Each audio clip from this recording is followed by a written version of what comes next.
Ah bah merde. Bonjour à tous, chers fans de 9 People, et ici rl-nl.net. Comme vous avez pu le voir, j'étais en train d'essayer de me transformer en bull morphing comme Samus. Ça ne marche pas très bien apparemment. Résultat très peu concluant. C'est pas grave, je vais me venger. Car comme vous allez pouvoir le voir, le nouvel épisode de Metroid Prime sur Wii, Metroid Prime 3 Corruption, est très immersif. Et on se prend vraiment dans le jeu. Donc, alors, pour jouer, bien sûr, vous avez besoin d'un nunchuk et d'une Wiimote. Donc on a le choix entre trois parties, donc je vais prendre celle-là pour commencer. Donc je vais vous montrer le jeu en deux phases. La première phase, donc là en fait, je vous montre vite fait, avant de jouer, il y a des extras qui sont possibles. Donc c'est des bonus, des musiques, tout ça qu'on peut acheter parce que on peut gagner pendant le jeu, quand on tue un ennemi, quand on analyse un objet, quand on trouve des passages secrets, on gagne des points, des coupons ou des points. Et grâce à cela, on peut acheter des musiques du jeu, des figurines pour son vaisseau que je vous montrerai et tout, des petits bonus comme ça, quoi. Il y a même certains bonus, et ça c'est un peu con pour ceux qui n'ont pas internet, c'est des coupons amis, c'est-à-dire que pareil, quand on fait un événement spécial, on peut envoyer des coupons à son ami, et cet ami-là peut ensuite transformer ce coupon en points pour avoir des bonus. Sauf que cet ami-là n'a pas forcément internet. Et donc on ne peut pas accéder à tous les bonus si on n'a pas internet. Nous allons commencer par une scène qui se passe quasiment au début de l'aventure, donc une scène de combat. Donc les commandes. On bouge à Wiimote en visant vers l'écran pour viser avec son arme, hein. On tire avec A. On peut charger son tir, comme dans les anciens épisodes. On saute avec B. Ensuite, C c'est pour transformer en bull morphing. A pour poser des bombes. Et on peut locker avec Z. Et lancer des missiles avec la flèche la croix du bas. Pour l'instant, on n'a pas, parce que c'est vraiment tout le début de l'aventure. Donc je vais vous montrer un peu une phase de combat, même si c'est le début de l'aventure avec beaucoup d'armes. Donc on peut locker avec Z, et ensuite, une fois qu'on a locké le personnage, enfin l'ennemi, on peut ajuster son tir en bougeant encore la Wiimote. Et après, on peut juste viser directement avec la Wiimote. Donc là, hop, ça tire dessus, toi t'es moche, ça y est. Ah non, voilà. Donc c'est assez intuitif, on arrive à assez bien viser assez rapidement quand même. Bon, ceux qui sont habitués bien sûr à Metroid Prime 1 et 2 vont avoir ça va être un peu bizarre au début, mais on s'habitue facilement. Et pour ceux qui n'ont jamais joué aux anciens épisodes, c'est pareil. On ne devra pas avoir de mal à bien viser. Donc voilà, donc là j'ai récupéré les petites cellules d'énergie. Donc là je vais vous montrer, donc, en plus du fait de viser comme ça l'écran pour tirer, il y a d'autres commandes et d'autres actions dans le jeu qui nécessitent des mouvements. Par exemple là, il faut que je replace la cellule d'énergie dans l'espèce de générateur pour mettre le courant. Donc je clique, j'appuie sur A. Donc ensuite, avec la Wiimote, j'enfonce et je tourne. Et hop là. Donc là vous voyez, là elle a son costume normal. Et après, bon bah, quasiment comme je vous dis au début de l'aventure, il y a un événement qui va se passer, donc je ne vais pas tout vous expliquer. Et du coup, bah, Samus va récupérer une nouvelle arme. Donc là, on est à un stade quand même plus avancé du jeu, hein, quasiment 50%. Donc comme vous avez pu remarquer, j'ai une nouvelle arme, j'ai plus de missiles, ça. Donc là, on est sur une planète, parce qu'en fait, contrairement aux anciens épisodes, on peut se balader de planète en planète. Car bon, bah, pour vous expliquer le scénario rapidement, c'est Dark Samus et Red sont de retour. Et en fait, il y a un pouvoir maléfique un peu mystérieux, qu'on voit des bombes qui s'appellent Léviathan sur plein de planètes. Et Samus doit aller sur chacune de ces planètes pour pouvoir les sauver et désactiver cette bombe. Donc voilà, donc le scénario est beaucoup mieux que les anciens, c'est-à-dire qu'il y a plus de cinématiques, il a plus de forme, plus de fond, il y a plus de dialogue parce qu'on peut parler avec d'autres humains. Le question scénario, c'est vraiment beaucoup mieux.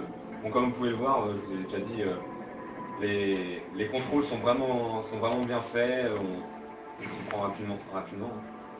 Donc pour vous expliquer aussi le principe, donc parce que Metroid Prime c'est un jeu d'action-aventure à la première personne, et en fait le principe c'est qu'on a une jauge de vie, un petit peu on va dire comme à la Zelda, on a une jauge, et on peut gagner des nouvelles jauges grâce à des capsules qu'on trouve dans l'aventure. Donc là par exemple ma jauge elle fait 99 points, et à chaque fois que je trouve là le petit point qui est au-dessus, ça me rajoute une jauge de plus en réserve pour ma vie. Et pareil pour les missiles, on peut en trouver plus pendant l'aventure. Donc je vais montrer les missiles parce qu'en fait, contrairement à avant on pouvait changer d'arme quand on voulait. On avait le choix entre le rayon sombre, rayon lumière. Là maintenant, il n'y a plus qu'un seul rayon. C'est-à-dire que pendant qu'on avance dans l'aventure, on va trouver des nouveaux rayons et à chaque fois, Samus va garder le rayon le plus récent qu'elle a gardé. Et on ne peut plus revenir aux anciens parce qu'elle garde juste les meilleurs. Pareil pour le lance-missile. Là, j'ai le lance-missile de glace. Avant, j'avais les normaux, mais là, j'ai le glace parce que c'est le maximum. Donc là, c'est son vaisseau parce que dans le jeu, bien sûr, on peut se déplacer de planète en planète. On peut se déplacer de planète en planète quand on veut. Un petit bonus que j'ai acheté avec mes points, regardez, des petits autocollants. Wii Sport. Hop. Là, on a un petit Mario et plein de petits autocollants. Il y a plein de petits bonus comme ça qu'on peut acheter grâce à. Là, je vais sauter juste pour vous montrer le style au-dessus de mon vaisseau, attention. Triforce, désolé. Donc, je vais rentrer dans mon vaisseau juste pour la fin pour vous montrer comment on fait pour aller dans une autre planète.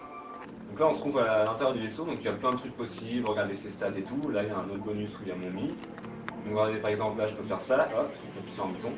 Et après, je dirige la main de Samus et je peux choisir différentes fonctionnalités du vaisseau. Donc c'est assez style, on va dire. Et donc là, je vais choisir une autre planète où aller. Alors, hop, je clique là-dessus. Comme vous pouvez voir, les graphismes sont quand même bien réalisés. Hein. Il y a de beaux graphismes.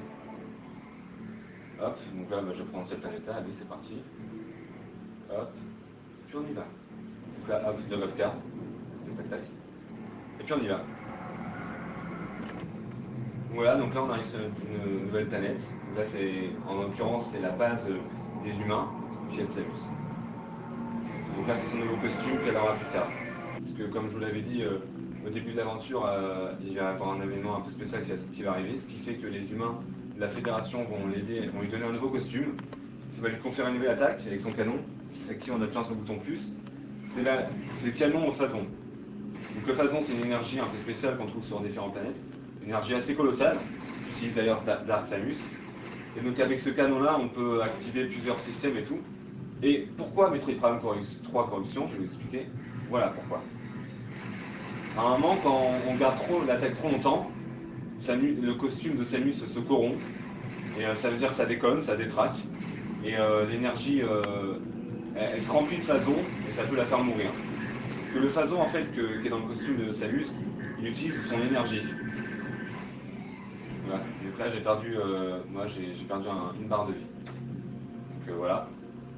Donc là, comme je vous disais, on est sur nos planètes.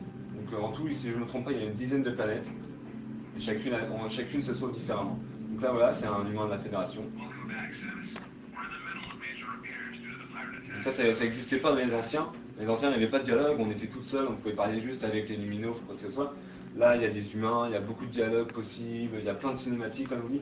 Le scénario a vraiment pris de la forme, il est beaucoup plus stylé, beaucoup plus long. Ils ont vraiment fait un effort de ce côté-là. Donc maintenant, je vais passer à la conclusion du jeu. Donc, comme vous avez pu le voir, c'est vraiment c'est le meilleur épisode. Hein. Le dernier épisode de la trilogie est le meilleur. Donc pour les graphismes, d'abord. Les textures sont soignées, hein, on voit bien que même les décors sont super beaux. Les textures sont lisses, c'est vraiment beau, hein, des belles couleurs, tout ça, donc je vais donner un 18 sur 20. Pour ce qui est de la maniabilité, super bien adapté à la Wii, hein, par rapport aux deux, c'est 10 fois mieux, c'est super bien réalisé, c'est intuitif, c'est vraiment super bien fait, donc un 16 sur 20. Ensuite, pour ce qui est de la bande son, on va comme les anciens, des musiques magnifiques, qui correspondent toujours un peu à l'univers, c'est-à-dire que quand c'est un niveau où il y a de la lave, c'est une musique un petit peu, on va dire, violente, et quand c'est une musique, quand c'est, je veux dire, un niveau de neige, c'est une musique un petit peu mystérieuse, on va dire, donc ça correspond vraiment bien, puis elles sont super belles, donc je donnerai un 15 sur 20. Pour ce qui est de la durée de vie, ça dépend un petit peu du joueur, mais normalement pour finir l'aventure, il faut entre 15 et 20 heures. Après, on pourra jouer plus si on veut vraiment tout gagner. Mais c'est peut-être entre guillemets que 15 heures, mais c'est 15 heures de pur plaisir, 15 heures de Metroid. Hein.